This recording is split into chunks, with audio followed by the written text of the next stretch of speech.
Do vitamin D deficiencies cause depression? Vitamin D is probably one of the most common nutrient deficiencies associated with depression, and yet there is a ton of conflicting evidence when it comes to actually utilizing vitamin D supplementation for depressive symptoms. So we're going to fire through everything you need to know about this correlation, as well as the best strategies for actually resolving a deficiency in under 10 minutes.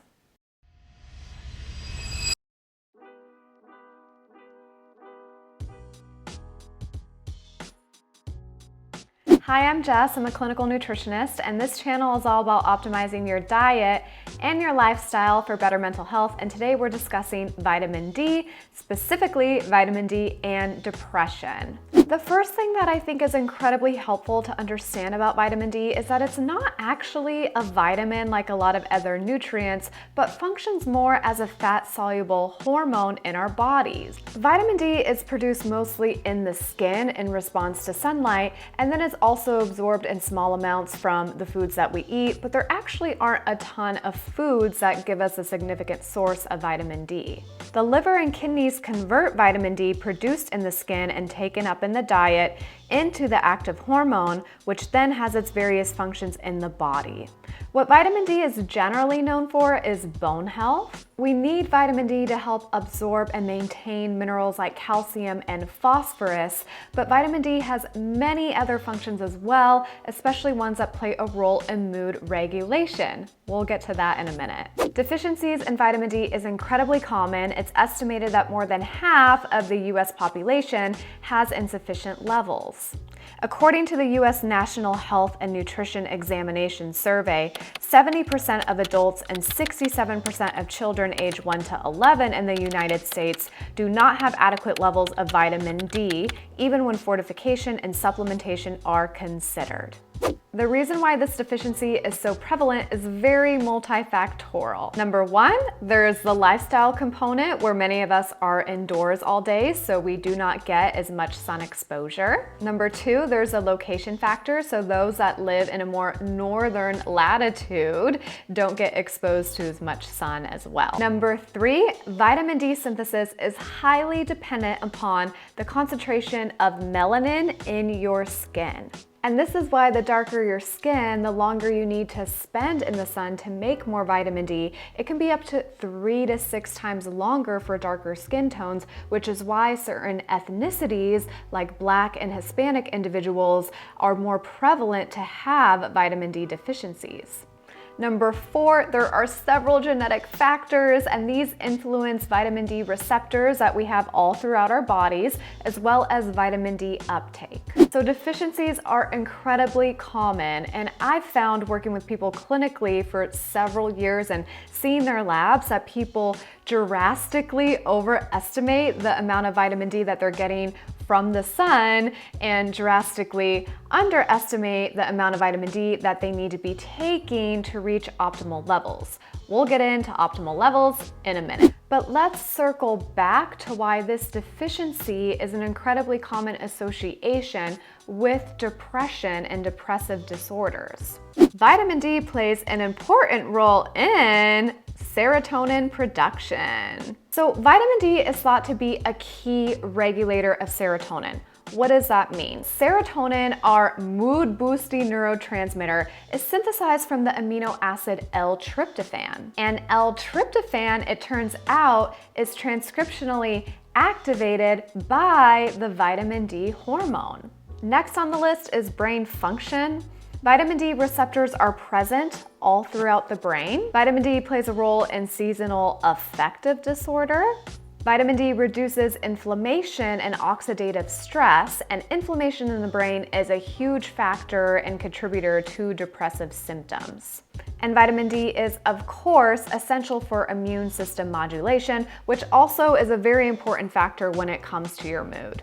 So now let's talk about the research. There has been a lot of meta-analyses over the years trying to synthesize all the information that we have on vitamin D, whether it's cohort studies or clinical trials.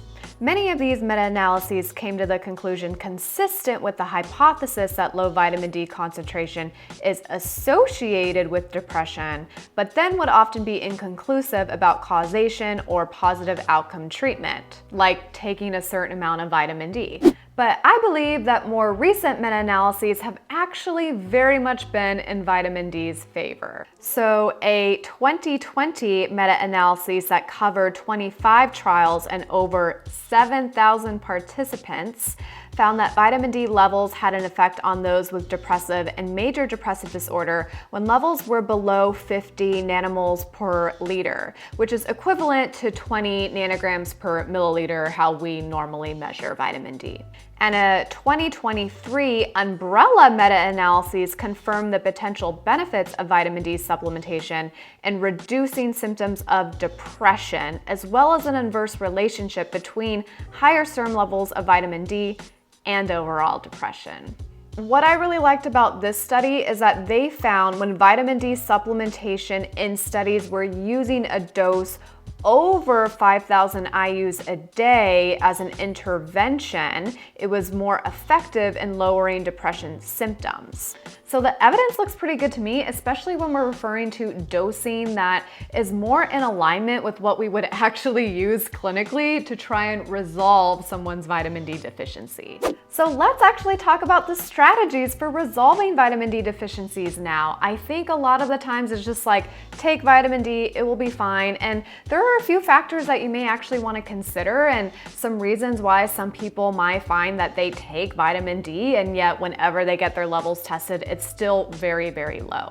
There is, of course, some varying opinions upon the optimal range for vitamin D. The standard optimal ranges for vitamin D are between 30 and 60 nanograms per milliliter. Most people in natural medicine would still consider 30 pretty suboptimal or not a very good functional level and like to see it more within the 50 to 70 range. Either way, you don't want to be at a suboptimal level of 30 nanograms or really below that. The reason why I cannot tell you how much to take, other than this not being medical advice, is because you have to know where you're starting out at in order to know how much vitamin D to supplement with. So if, for example, your vitamin D levels are incredibly low, like at 30 or below, a normal dosing for that could be anywhere from 5,000 to 10,000 IUs a day until you reach that optimal range or levels, and then a lot of times you can lower down to a maintenance dose back down to 5,000 or maybe even lower. So this is obviously something that you need to test and not guess, and then can get those recommendations on that ideal dosing. Second important factor to know, I do not recommend huge mega doses of vitamin D. This is more like conventional medicine practices where they might give you like 50,000 IUs for you to take a few times or once a week. That's not really the way that we synthesize nutrients or hormones, right? So you're better off trying to raise your vitamin D levels slowly over the course of a month or several months. Number 3, vitamin D works in synergy with other nutrients. So I have a few examples here. It is most optimal if you can take vitamin D with vitamin K2 as well. So many brands will now include it. This is an example that's just like a very over-the-counter cheapy vitamin D. And this is totally fine if you're taking this for like you're sick, you want an extra boost or something like that. I like to have it on hand. But if you're doing it daily and if you're really trying to raise your levels, then you want something more like this that has vitamin D and K2 in it. So I will of course leave some links to some examples below, a few different brands so you can see what I'm talking about. So if you're struggling with depression and suspect a vitamin D deficiency, I really want to encourage you to try and get more sunlight or light exposure.